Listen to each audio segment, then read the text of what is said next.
Welcome to Shivaji group of institution online classes. बच्चों, आज हम पाठ 14 क्रिया का अध्ययन करेंगे। क्रिया पाठ आपका पेज नंबर 85 पर दिया हुआ है। आप बुक में पेज नंबर 85 ओपन कर लीजिए। और एक क्रिया आपको पहले भी पढ़ाया जा चुका है, ये आपका रिवीजन क्लास है। आप अच्छे से पढ़ें और समझें।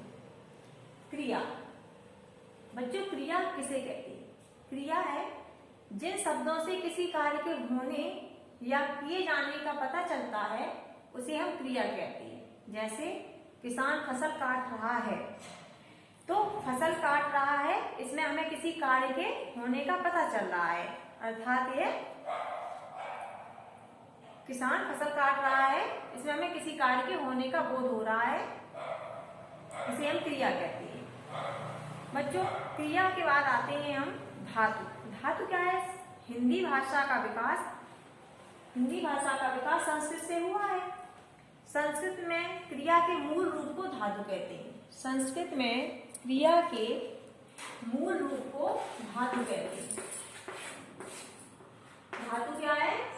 संस्कृत में क्रिया के मूल रूप को धातु कहते हैं। जैसे पढ़, चल, खेल, ये क्या है? धातु। क्रिया का मूल रूप धातु कहलाता है। इसमें बच्चों जब हम ना जोड़ देते हैं, ना जोड़ देते हैं, तो ये हमारा क्रिया का सामान्य रूप बन जाता है। जैसे पढ़ से पढ़ना, चलना, खेलना इत्यादि।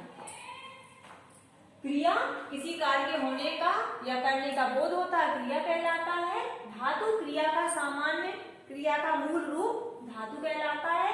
धातु में जब हम ना जोड़ देते हैं, तो ये क्रिया का सामान्य रूप बन जाता है। पढ़ना, लिखना, खाना, पीना, ये सब सामान्य क्रिया के रूप है। बच्चों, क्रिया के बाद आते, सामान्य रूप के बाद आते कर्ता। कर्ता क्या है? कर्ता जिस काम को कोई करता है, उसे हम कर्ता कहते हैं। कर्ता क्या है? क्रिया का सीधा संबंध कर्ता से होता है। उसे क्रिया क्या है? क्रिया करने वाले को कर्ता कहते हैं। जैसे राम खेलता है, राम खेलता है, तो क्रिया का ये क्रिया है खेलना, खेलता है कौन? राम। तो कर्ता क्या है? क्रिया का सीधा संबंध जिससे होता है, उसे हम कर्ता कहते हैं। राम है कर्ता। समझ में आया बच्चों? कर्ता। कर्म, कर्म क्या है? कर्म क्रिया का प्रभाव जिस पर पड़ता है, क्रिया का प्रभाव जिस पर पड़ता है, उसे हम कर्म कहते हैं। जैसे पंकज,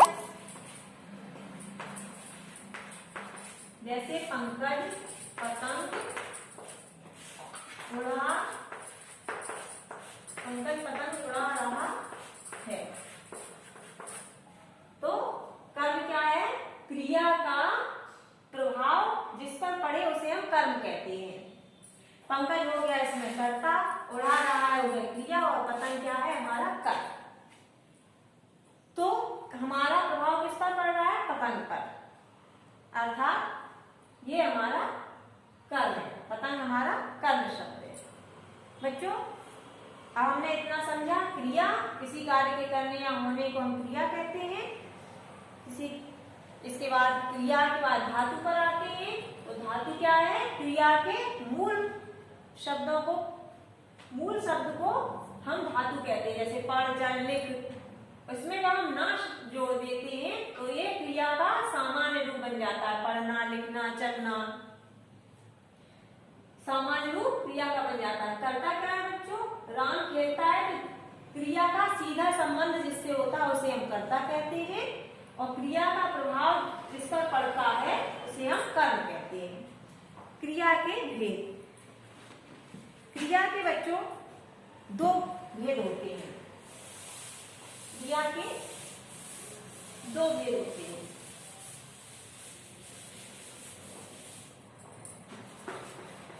क्रिया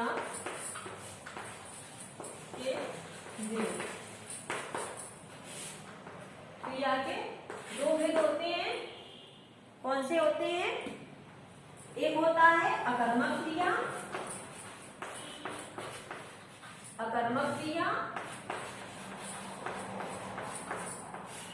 और नंबर दो सकर्मक क्रिया।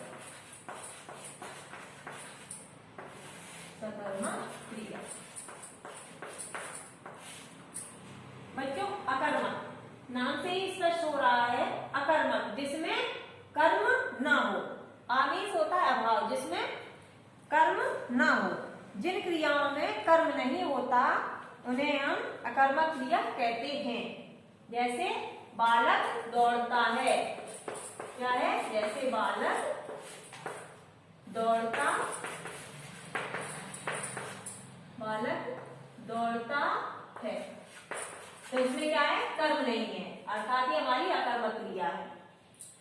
फिर बच्चों इसकी पहचान क्या होती है? जब हम इसमें क्या किसने प्रश्न पूछते हैं और हमें उत्तर नहीं मिलता है, तब हमको पता चल जाता है कि हमारी अकर्मक क्रिया है।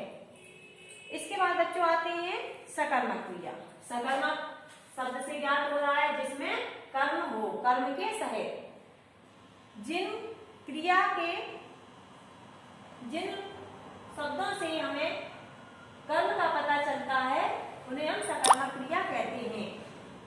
जिस क्रिया का प्रभाव, या हम ऐसे कहेंगे, जिस क्रिया का प्रभाव कर्म पर पड़ता है उसे हम सकर्मक क्रिया कहते हैं। सकर्मक क्रिया जैसे मोहन, जैसे है बच्चों मोहन फुटबॉल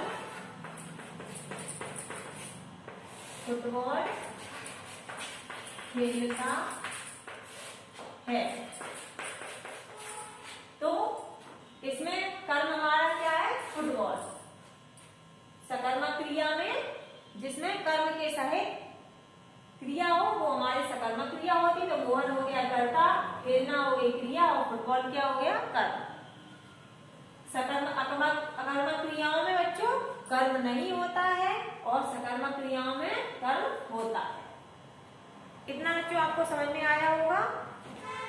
इसमें भी पहचान होती है सकर्मक क्रिया की। जब हम किसने प्रश्न पूछते हैं तो उत्तर आता है, उससे हम पहचान लेते हैं कि ये सकर्मक क्रिया का वाक्य है। सकर्मक क्रिया के बच्चों दो भेद होते हैं। सकर्मक क्रिया के दो भेद होते हैं।